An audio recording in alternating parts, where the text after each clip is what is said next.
They sang happy birthday to my grandson while my daughter-in-law read out loud a risk assessment of my kitchen as if it were a party game.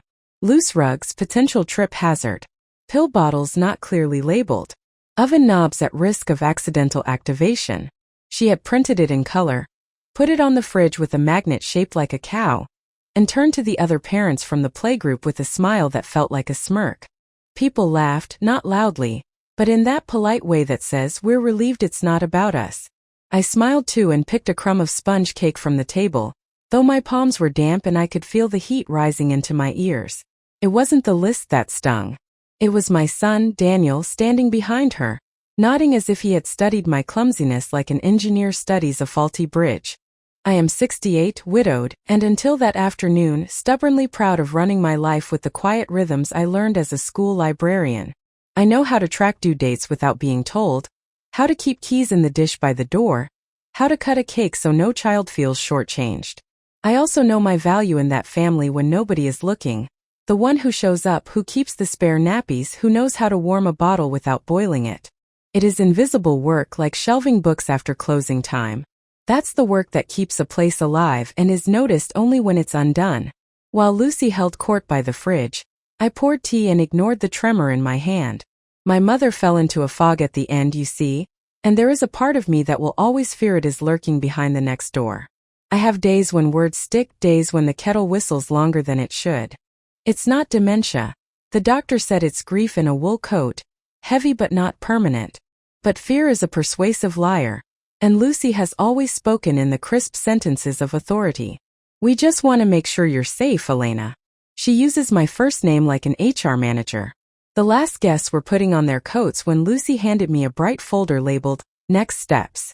Inside were forms pre-filled with my details, a leaflet about lasting power of attorney, and a letter on paper I recognized from my bank. "I rang them for you," she chirped, the way one might talk to a child who has lost her mitten. "Aisha at the branch is so lovely. She said we can set up online banking so Daniel can keep an eye on things. The world is a bit fast these days." I touched the letter and my eyes snagged on a word. Device. It referred to a security device being requested. My mouth dried. I hadn't requested one. I didn't even know we had such devices. And as I tucked the folder under my arm, a neighbor from our street, Mr. Rahman, the retired accountant, caught my eye from the doorway. He lifted his eyebrows, the way he used to do when he found a misfiled receipt at the Residents Association meetings, then glanced at the folder and back at me. It was a tiny thing, but tiny things are how a librarian begins a search. I went home early with a wrapped slice of cake and that raised eyebrow in my pocket. When I got to my hallway, I saw it. A yellow post-it I hadn't written stuck inside the frame of my front door where only a tall person could reach. Just a scrawl of numbers and the word Maple. I didn't know what it meant, but I knew enough to put on the kettle and lock the door. Because somebody else had already decided what would happen to me, and if there was a map, as that word hinted, I needed to learn it before they took my hand and steered me by force. By the end of that night, the post-it led me to the name of a company, and the face of the lovely bank advisor who hadn't actually spoken to me. The next morning I went to the branch and asked for Aisha by name. She wasn't on the floor. They said she was in the back. When she came out, she looked at the folder in my hands and then at my face, a little too quickly, as if a story she recognized had just started again. She asked if I was all right. I was about to say yes on reflex. Instead, I told her about the post-it. That is how it began. With a list on a fridge, a post-it at my door, and a young woman at a bank who held my gaze a second longer than policy would advise. "Do you want to sit down, Mrs. Turner?" she said softly. "Because I think you should hear something before you sign anything." And on the table between us, she placed a photocopy someone shouldn't have made. The week that followed assembled itself like those puzzles my students used to leave half-finished, the picture not pretty but undeniable. It turned out Maple was Maple Care Consultancy, a firm that advertises help with benefits and elder planning, and gets paid referral fees when families sign up for care packages, property gifts, and equity release. The photocopy Aisha showed me wasn't bank data, not exactly. It was the email her manager had printed from their community liaison inbox, where Maple had asked if the bank could push along a device request for an elderly client, me, because her son is the point of contact and needs to see statements to manage her affairs. The email copy listed my details. It also listed a phone number that wasn't mine. We keep these because we have to track potential abuse, Aisha said, choosing each word as if it had weight. I can't tell you everything, but I can tell you this wasn't your request. She hesitated, looked at the ceiling, then added in a lower voice, and I can tell you Maple has a relationship with someone at your church. My church. I thought of Margaret, who sits in the second pew, pearl earrings like punctuation. She is the kind who brings casseroles when there's a funeral and reminds you to fill in forms you didn't know existed. She had been at the birthday. She had smiled at Lucy's list. She had told me with that saintly regret that being practical isn't cruelty, it's love with a clipboard. I closed my eyes and felt the floor of the bank wobble just a bit. Humiliation started to pile up once I knew where to look. In the group chat Lucy administrates for family photos, someone posted a link to an article about older people who hoard houses and block their children's futures by clinging to bricks they no longer need. A cousin I barely see commented with clapping emojis. At the grocery, a neighbor from the next street patted my arm and said, "You know Lucy's wonderful to be taking this on, you should let her." I asked what she meant. The care home visits. She said it's hard on you but it's time. I stood in the cereal aisle with my basket and the words care home rattled around the metal bars. I had not visited any care homes. Then a letter arrived from the land registry. A notice that a restriction had been applied to my title pending a transfer. It read like a soft-spoken threat. Someone had started the process to move my house into Daniel's name under a gift with reservation of benefit. I rang Daniel. He didn't answer. I rang Lucy. She answered on the second ring and took an audible breath. "Mom, don't get yourself in a state," she said. "This is what people do to be tax efficient.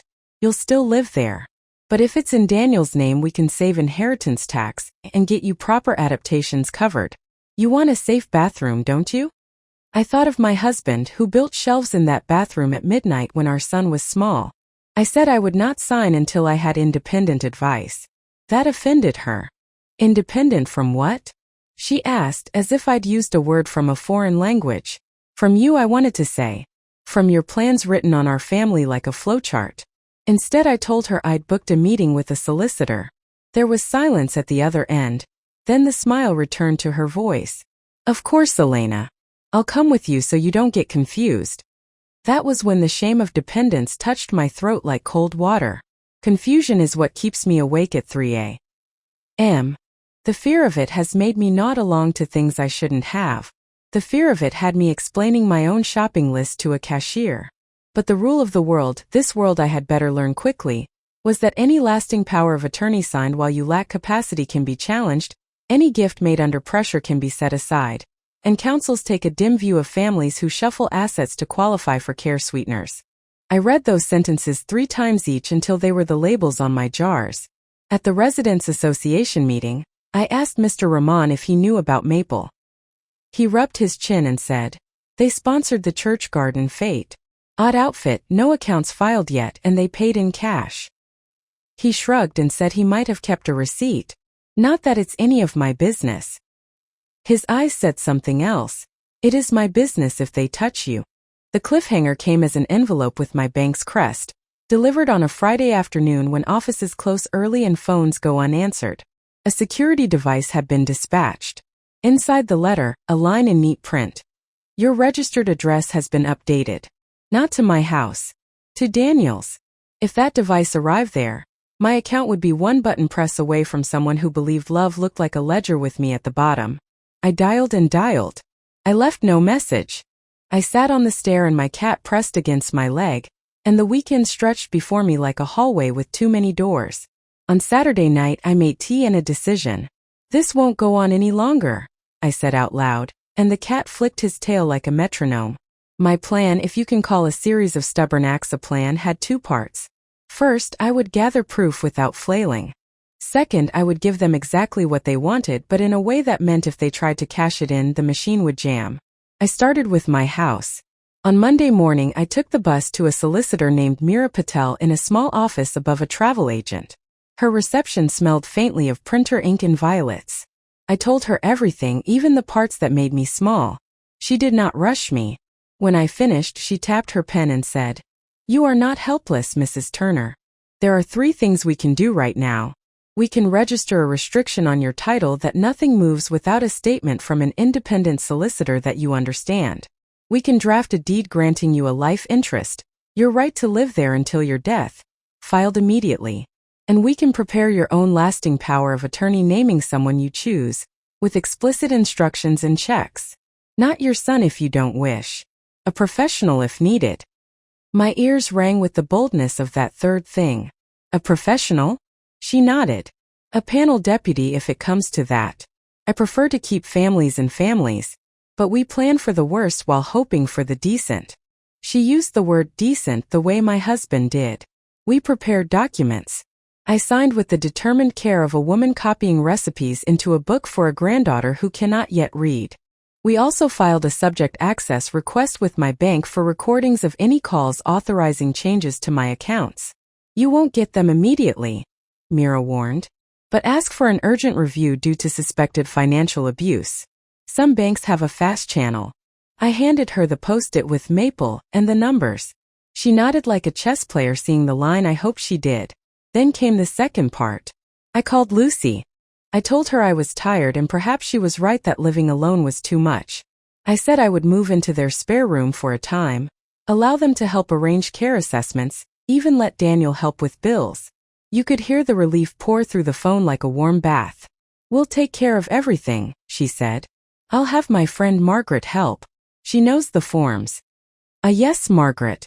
The fake benefactor with saintly casseroles. If you're wondering why I fed a fox, here's why.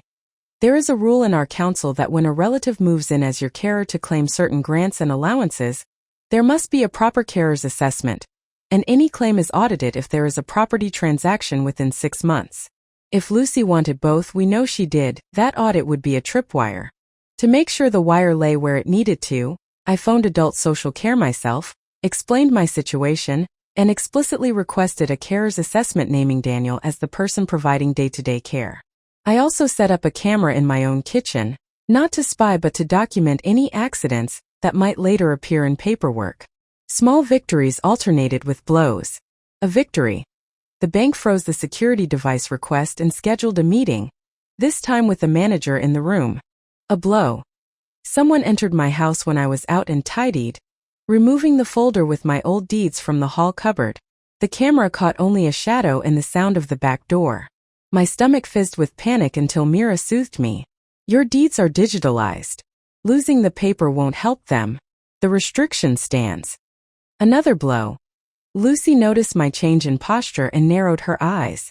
You're very agreeable suddenly, she said one evening as she labeled my pill organizer with a childish star system.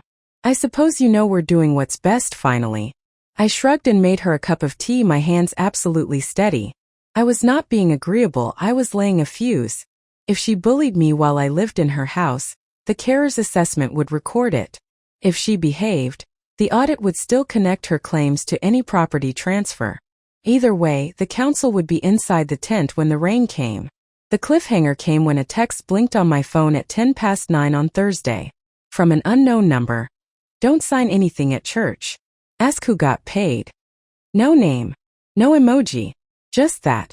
And in the preview of the attached image, a blurred shot of Margaret's hand shaking another hand across a table at the back of our parish hall. A white envelope folded once between them. The public scene arrived dressed as a family dinner. Lucy announced it as a celebration of new arrangements, and set the table with her wedding china.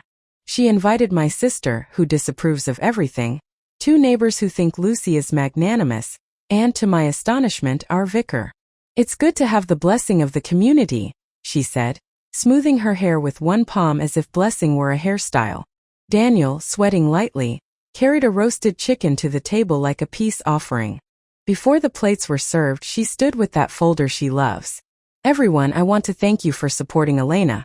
She looked at me as if at a timid employee. As we help her transition to a safer setup. She's agreed to move in with us while we finalize a gift of the house to Daniel. It's boring legal stuff. For tax reasons and so we can do modifications. We've already spoken to the bank and the council. It's all in hand. I did not stand. I didn't need to. I looked at the vicar and thought of the text. Ask who got paid. So I did. Before we get too far down the song sheet, could I ask something simple? I said. Who got paid for helping with this? The room blinked. Lucy laughed a small, surprised laugh. Paid? Don't be silly, Elena. Not everything is a conspiracy. I took from my bag a single sheet. It was a letter, headlined Safeguarding Referral Acknowledgement, from Adult Social Care. It summarized a call placed by me and noted a separate anonymous tip alleging a potential conflict of interest involving Maple Care Consultancy and a church volunteer named Margaret H. It indicated an audit was underway concerning any benefits or grants claimed in relation to my care. I placed it on the table. The vicar shifted in his chair. Lucy regained her balance quickly. Procedures, Elena. Paperwork. It's all routine. She smiled at the neighbors. She gets anxious.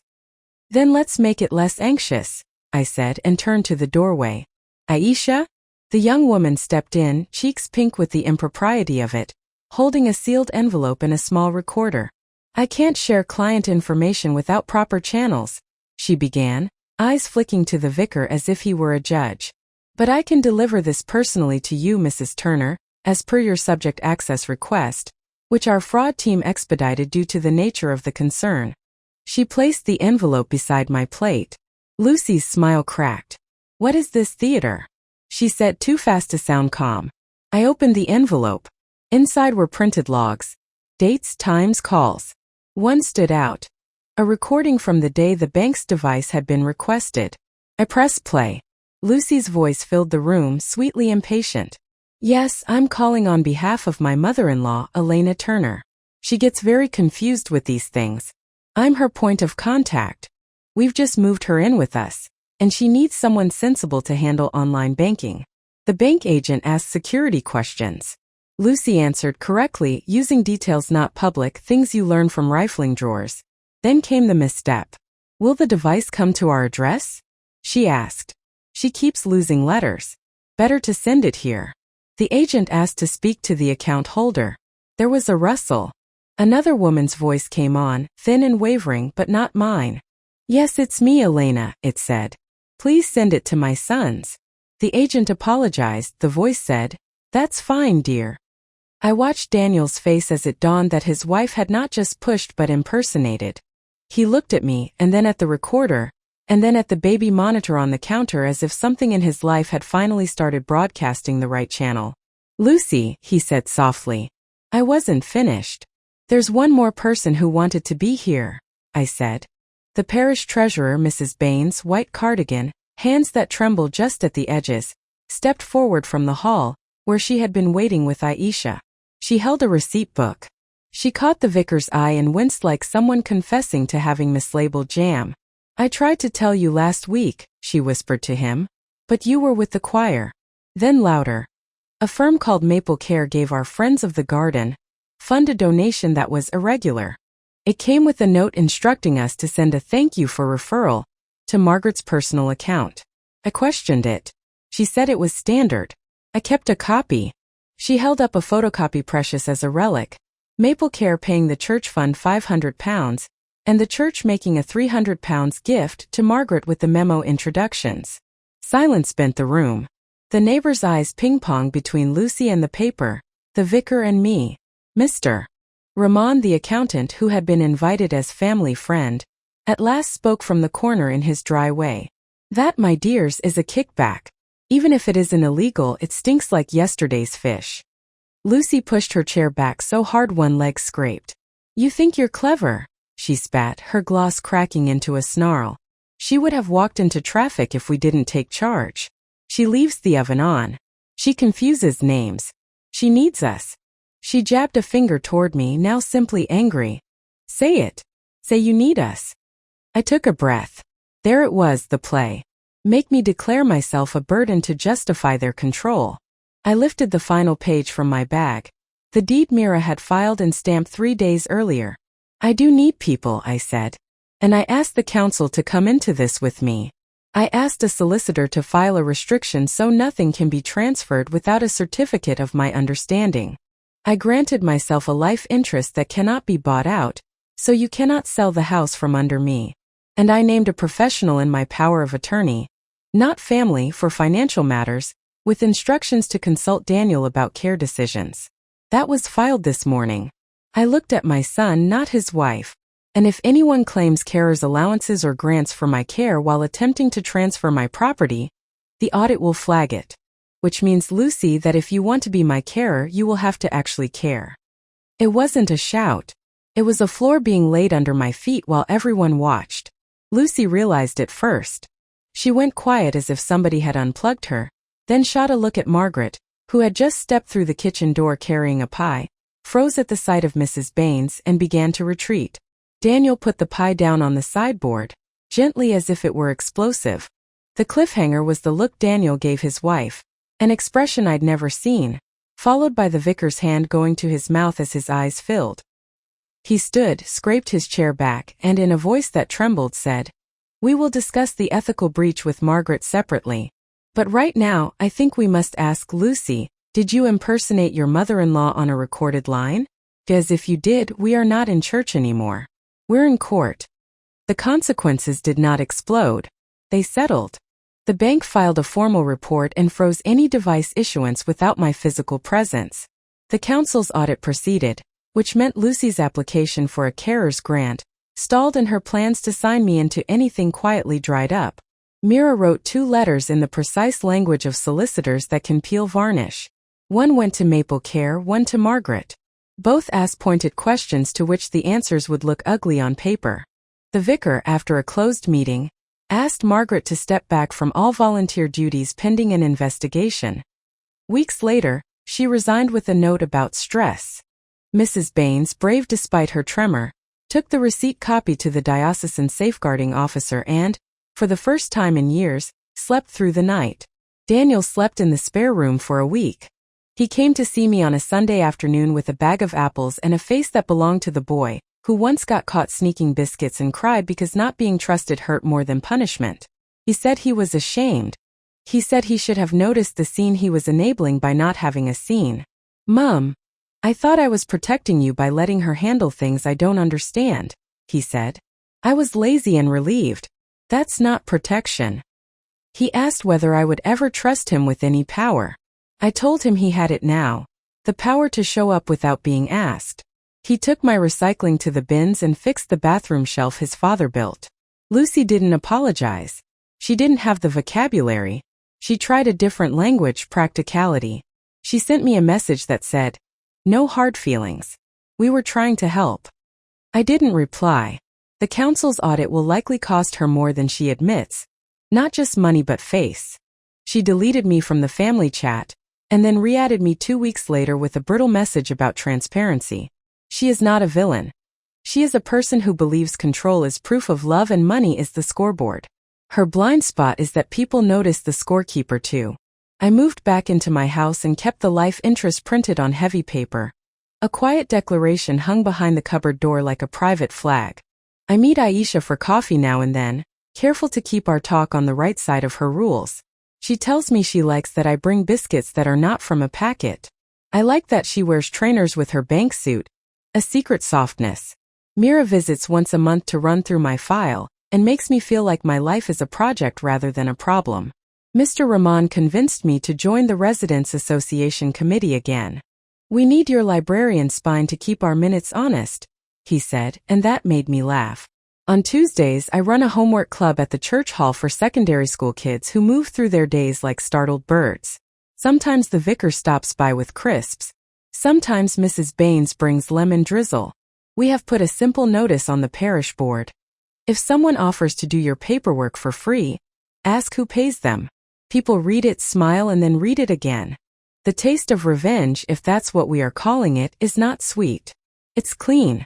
It's papers in order, letters answered, locks changed, numbers written down where only you know. It's your son sitting on your step, hands steepled, listening properly. It's a kitchen camera you don't need anymore, switched off with satisfaction. It's knowing that being a burden, when owned and recorded, can be the handbrake that stops a careering car. If you want a moral, watch what happens when quiet people stop nodding. Watch who rushes to fill the silence and who chooses to sit with it. And if you're ever at a dinner where your life is a folder on someone else's lap, ask a simple question out loud. Who got paid? Then sit quite still and see who looks at the door. Sometimes late I make tea and look at the deed taped inside the cupboard. I think of my mother in her fog and of Lucy with her lists and of Margaret with her casseroles, and I wonder how many women like me are halfway to being filed away without raising their hand. The kettle clicks and the cat winds himself around my ankle, and I wish I could pass this feeling to each of them. Not triumph, but the relief of being properly heavy in your own life, too heavy to be carried off without asking.